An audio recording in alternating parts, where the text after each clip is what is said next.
When it started, a girl's wedding and New Year's Eve were only 6 hours away, and I didn't think the bride-to-be would make either one of them. But that was before I ran up against the slot machine operator, the escaped convict, and above all, the old acquaintance. From the pen of Raymond Chandler, outstanding author of crime fiction, comes his most famous character as CBS presents The Adventures of Philip Marlowe.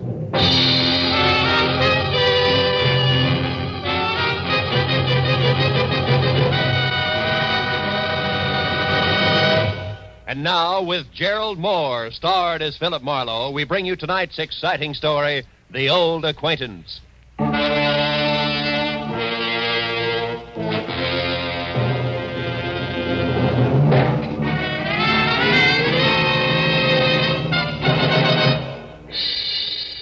At 6 o'clock in the last evening of the year, I was sitting with my feet up on my office desk thinking of impossible New Year's resolutions and what the girl on my butcher's 1949 calendar would or would not be wearing.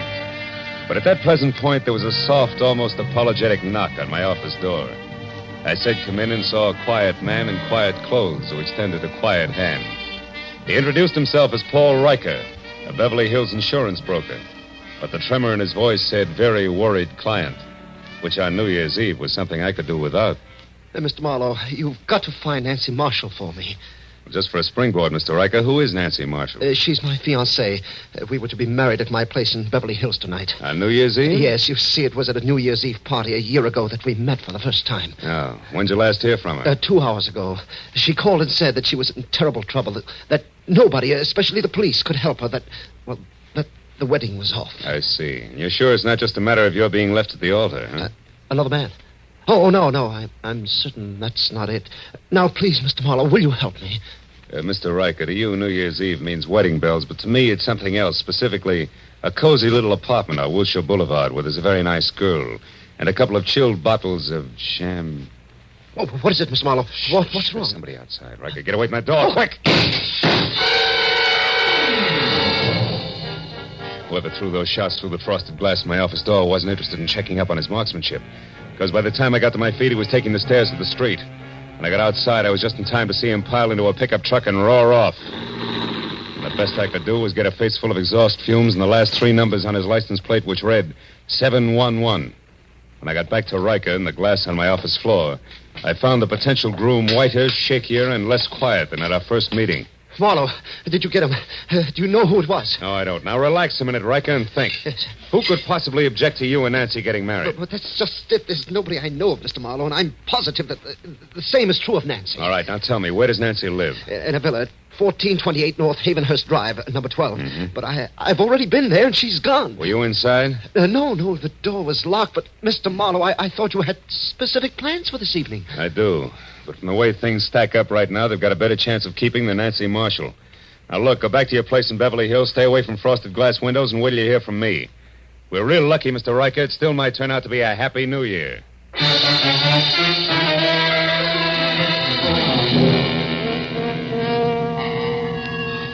When Riker left the office, I called Lieutenant Ibarra at police headquarters.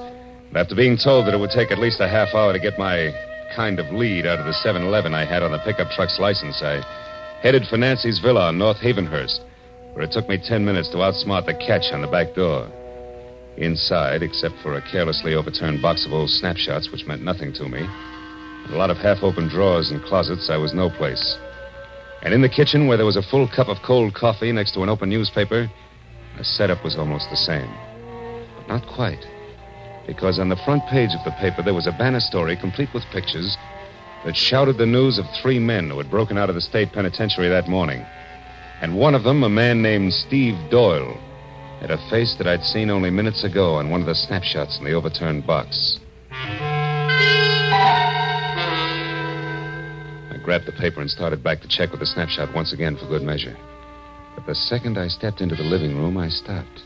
Hello. I don't believe I know you. Oh, the voice matched the lady perfectly.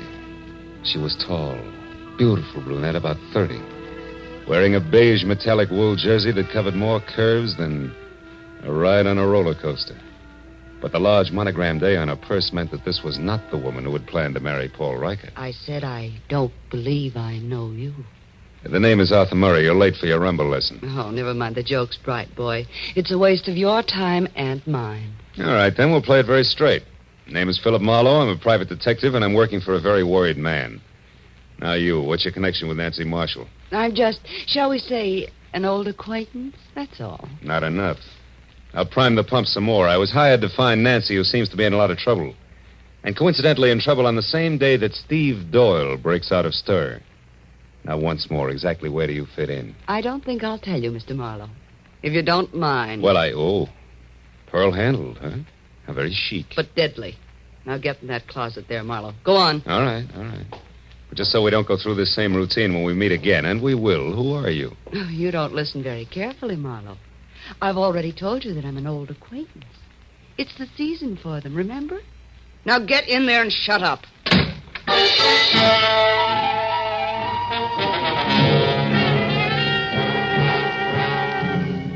Nancy Marshall's villa was post-war construction at its worst, closets included.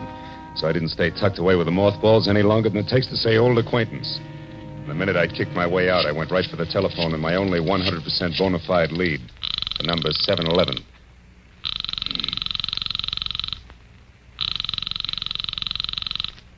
This is Lieutenant Ibarra. Marlowe, Ibarra. Anything for me on that license number? Oh, yeah. If you're sure it was a pickup truck, the chances are pretty good that it either belongs to a party named Maurice J. Calder at 409 South Main or one Jerome Graff, 3221 and a half Melrose Avenue. Check. What's up, Phil? Anything I might be interested in? That depends. Ever hear of a guy named Steve Doyle? One of that gang that broke out this morning? The very same. Matter of fact, he's probably driving that pickup truck right now. Oh. But look, Ibarra, I think I know what I'm doing, so how about letting me run this end of it until I get stuck? Well, There's a girl named Nancy Marshall mixed up in this, and a delay at this time might cost her life. All right, I'll stay clear, Phil, for a while. Good. But just so you don't get too careless, remember, Doyle got out of jail this morning the hard way. He killed 2 guards. Oh, fine. Goodbye, Marlowe.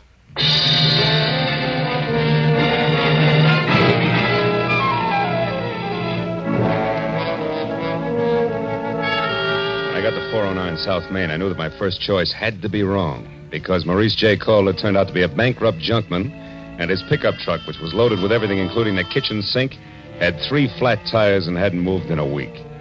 So if the numerals 711 were going to live up to their reputation, Jerome Graff had to be my man. And that made the time to be careful now.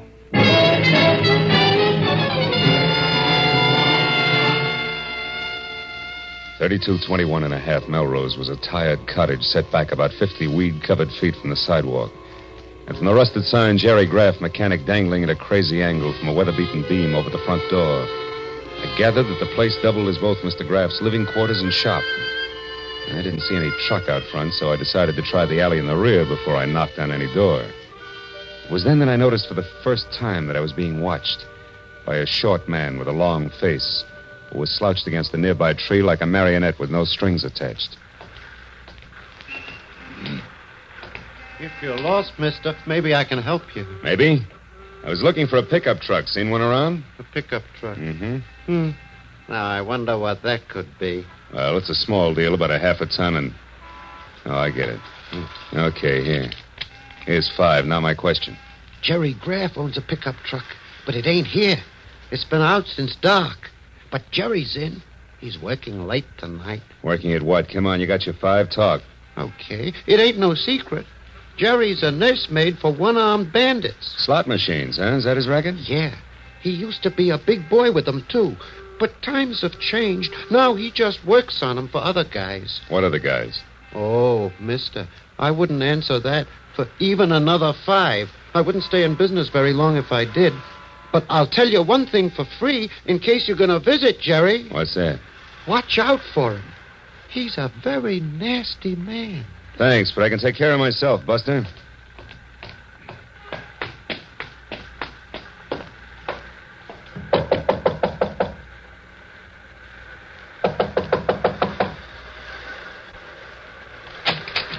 What do you want? Information. Where's your pickup truck, Graff?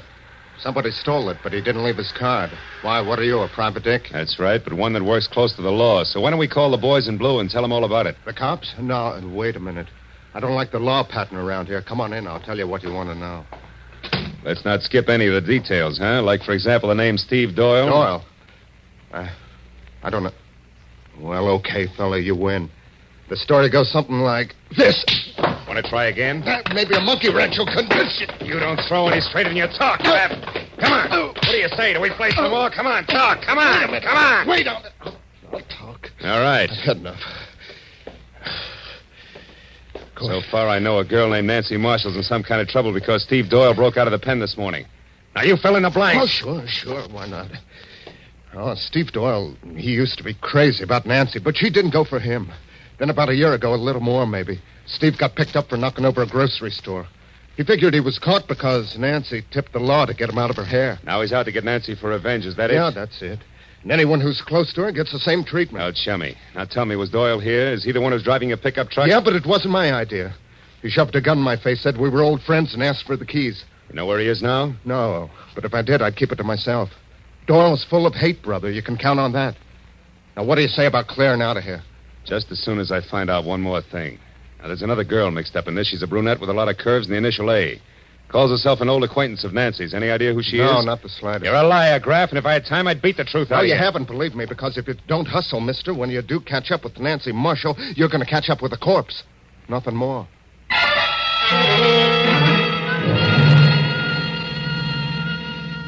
When I got outside, two things stood out in my mind like a pair of cleats at Carnegie Hall. First, my client's fiancée was not the most innocent dame in greater Los Angeles. And second, I wasn't going to get any place until I could locate the old acquaintance. But then, just as I started for my car, the slouch who had sold me the dirty thumbnail sketch on Jerry Graff came running toward me. Hey, mister. Did everything work out all right? I was called away on some other business, or I'd have been here waiting. Waiting for what? Well, you know, in my game, I now and again give a guy a little more dope than he bargained for, and in that case, I sometimes end up with a bonus, so to speak. Well, right now, we're about even. But if you can tell me anything about a beautiful brunette whose first name starts with an A, I'll give you a bonus that'll keep you in beer and pretzels from now until the 4th of July. A name that begins with an A? Yeah. Hey, she visited with Graff this morning, maybe? Yeah, it's possible. Come on, think hard. She's kind of tall, dresses like $1 million. That's right. Now, what's her name? Here, look. $20 bill. Her name, what is it? It's, Yeah, I got it. Adrian Starr, 1312 Lookout Mountain Road. How do you know that? It was on the registration card in her car. I took a peek while she was... Trouble at Graff's. I'll take my 20. Goodbye.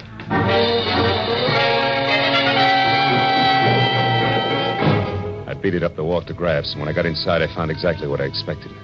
Doubled up on the floor in the middle of a lot of oily machine parts and still holding his stomach with both hands was Jerome Graff, a very dead man. I started for a telephone to call Lieutenant Ibarra, but then I noticed something small and gold lying a few feet away from the body. When I picked it up, I saw it was an ornamental buckle, the kind that a lady might wear on a coat. So I decided to skip Lieutenant Ibarra for the time being and call my client instead. Hello? This is Marlowe, Riker. Oh, yes, Marlowe. What is it? What have you found out? Quite a bit. But first, I've got to know one thing. Does Nancy Marshall have a gold belt buckle? A gold belt buckle? Yeah. Why, yes, she does on her black coat. But what about it, Marlowe? What does it mean? I'm not sure, Mr. Riker. But it may mean that Nancy Marshall just killed a man.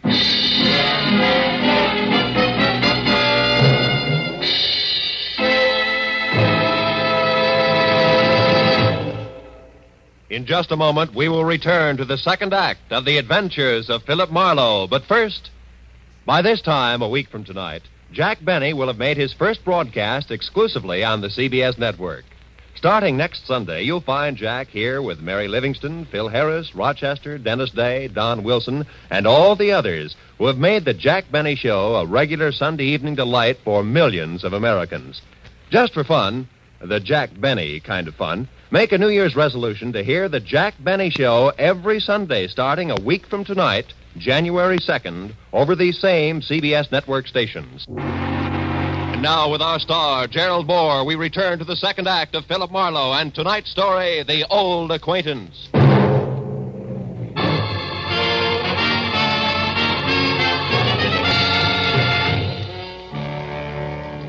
I told Paul Riker that the chances were good that his bride-to-be had just knocked off a slot machine operator. My client reacted like I'd kicked him in the stomach. When he caught his breath again, he started telling me I was wrong and didn't stop until I hung up on him. Next thing on the agenda was I called on Lieutenant Ibarra.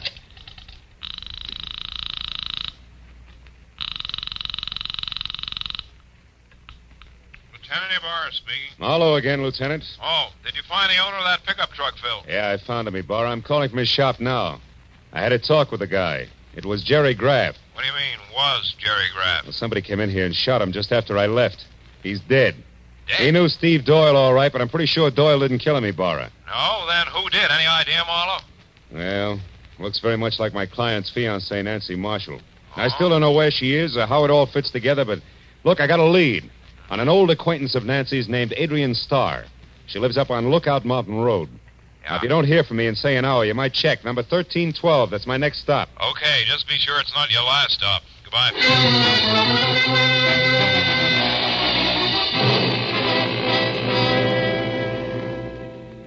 I drove up Laurel Canyon to Lookout Mountain. The only sign of life was a young couple parked where they could look down at the city lights, if they wanted to. I backed into a bushy driveway across from Adrian Starr's bungalow and stopped. It was small, modern, and looked deserted, except for one dim light upstairs. I was about to get out and verify that when a pair of headlights flashed down the road and a yellow convertible swept to a halt in front of the place. It was Adrian Starr who got out. She started up the walk toward her front door, stopped suddenly, and then ran back to her car and drove off again. I kept the yellow convertible in sight. When it turned on Havenhurst and stopped in front of Nancy Marshall's villa, I pulled up in time to see Adrian step inside and close the door. So I followed her.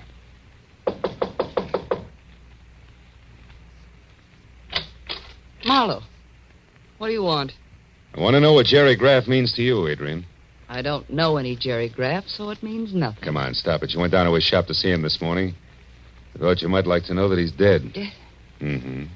The cops are hungry for anybody who so much as knew his name. Maybe I better come inside and talk it over, don't you think? Yeah, maybe better. Just a minute. Thanks.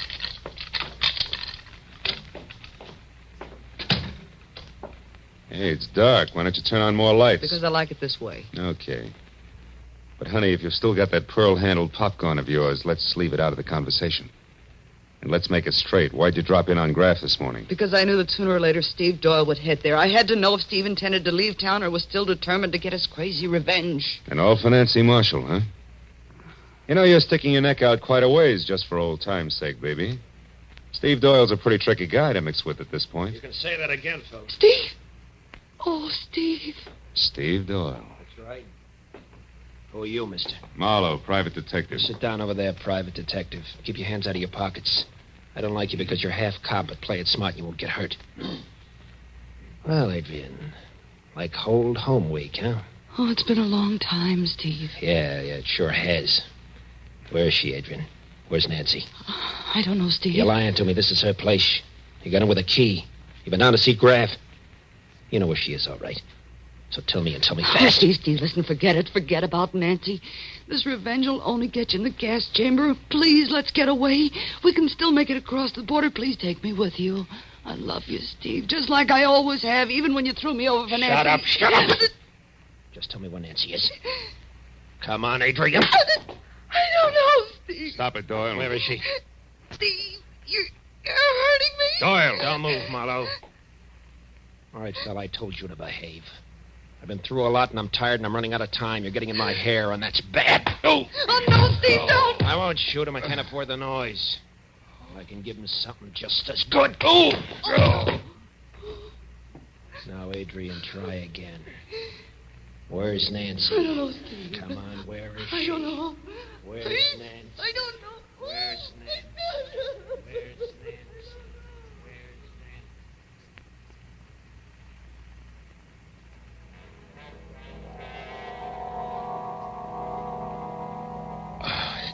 I couldn't remember where I was or how long I'd been lying there, but gradually I got the crazy idea that I was being robbed by a very unhappy crook because I was sure that somebody was crying and going through my pockets at the same time. Oh, I tried to open my eyes, but all I could see was a little gold buckle danced back and forth in front of me. When it finally disappeared altogether, I rolled over and hauled myself up onto my knees. And then it all came rushing back to me. I'd been in Nancy Marshall's villa with Steve Doyle and Adrian Starr. Only they were gone now, and I was alone. I heard a car start outside, so I got on my feet and made it along the wall to the door. It was Adrian, and she was behind the wheel of my coupe. Stay away from me, Marlowe. Where's Doyle? He took my car. He's going off to Nancy. I've got to stop him, Marlowe, so get out of the way. Somehow I managed to jump back just in time to keep from getting a press job with the tread of my own fist tires. And it took 10 minutes of steady concentration to get it through my throbbing head that Adrian had actually stolen my car and was gone. Oh, the cold air must have helped me because one thought led to another, and I finally began to separate the facts from the fancies. I hadn't dreamed all I thought I had. And when I realized that, the whole idea hit me, and hit me hard. I knew that I'd better get out to Lookout Mountain in a hurry. I made it to Sunset, hailed a cab, and collapsed in it. Where to, mister? Lookout Mountain Road. Make it fast. Oh, it's rugged in this crap. New Year's Eve, you know. Here's $10. Does that help? It's important. Oh, it helps plenty. I know a great shortcut, a new road that's not yet finished. But how are you on bumps? Few more won't matter, pal. Let's go.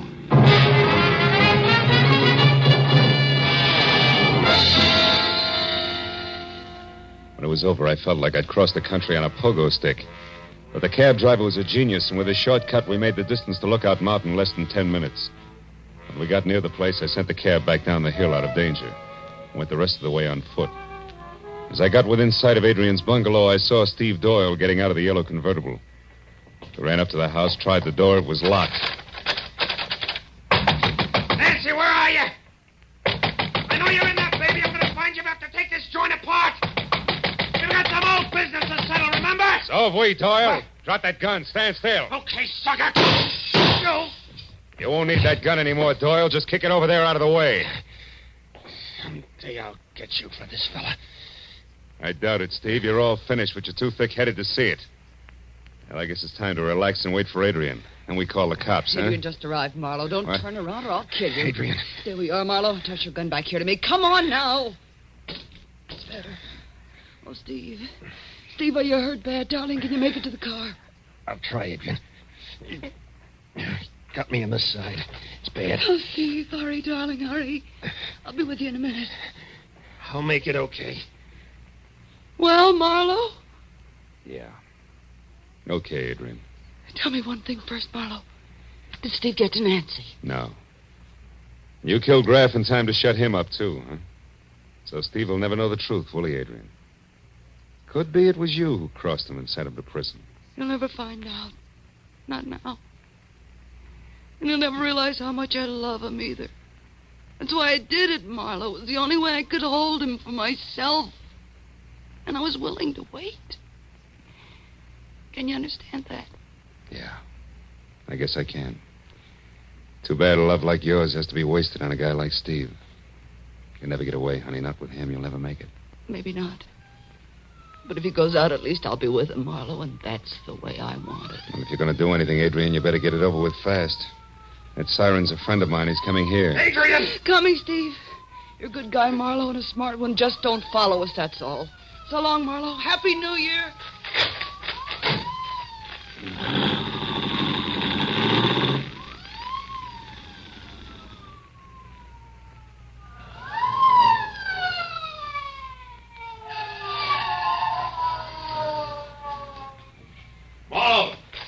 Marlowe, lad, come on, just pull out of here. Who was in it? Steve Doyle and Adrian Starr, Ibarra. That road makes a horseshoe turn. That'll bring them out down below us there, that junction. I've got one of those streets blocked, but the other one's wide open. Look, Ibarra, there they are. She's stopping at the crossroad. Yeah, they've spotted my men down there.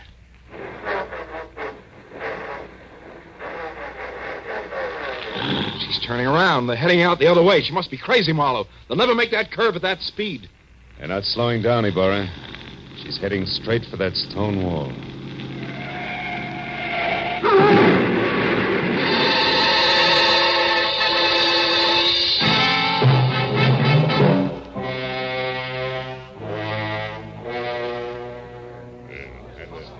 Well, Speed, that's it.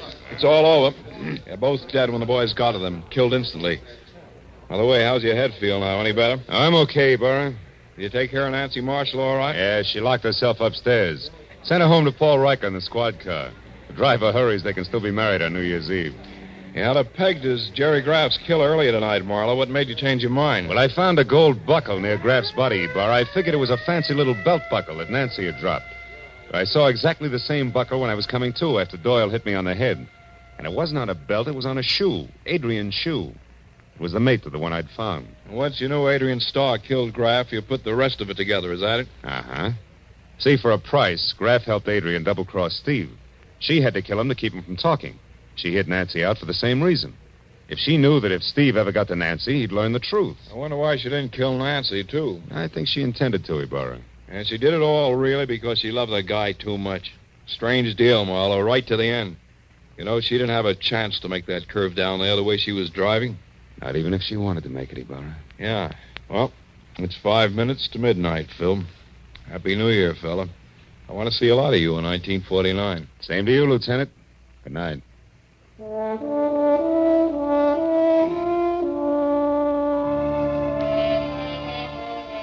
After Ibarra and the others left, I stayed up on Lookout Mountain and watched the new year come to Los Angeles. A new year. Didn't seem to change things much, at least on the surface. Somewhere down the road, a gang struck up Old Lang Syne.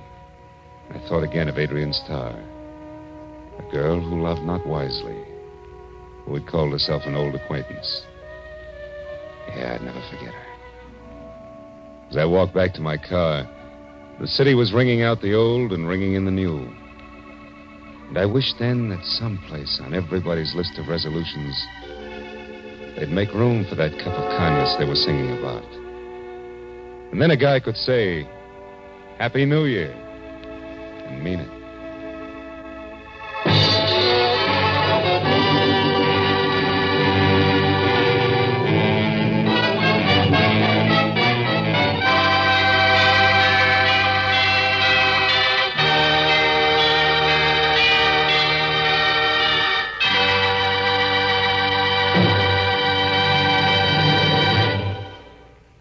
The Adventures of Philip Marlowe, created by Raymond Chandler, stars Gerald Moore and is produced and directed by Norman McDonald. Script is by Mel Donnelly, Robert Mitchell, and Gene Levitt. Featured in the cast were Gloria Blondell, Edgar Barrier, David Ellis, Lou Krugman, and Stan Waxman. Lieutenant Ibarra was played by Jeff Corey. The special music was by Richard Arant. Be sure and be with us again next week when Philip Marlowe says... They all knew he was aboard the yacht when it exploded and sank. And everybody called his death an accident. Yeah, that is everybody except the corpse himself. He said it was murder.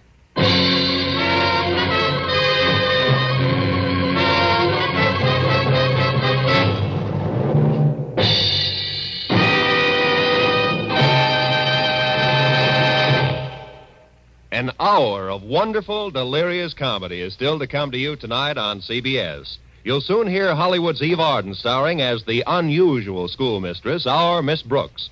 Later, Lum and Abner will open the doors of the Jot 'em Down store in Pine Ridge, Arkansas, and let you stock up on the last from their never-failing supply of wisdom and good humor. Our Miss Brooks, starring Eve Arden, is heard at 9:30, and Lum and Abner at 10 o'clock, both Eastern Standard Time, over most of these same CBS network stations.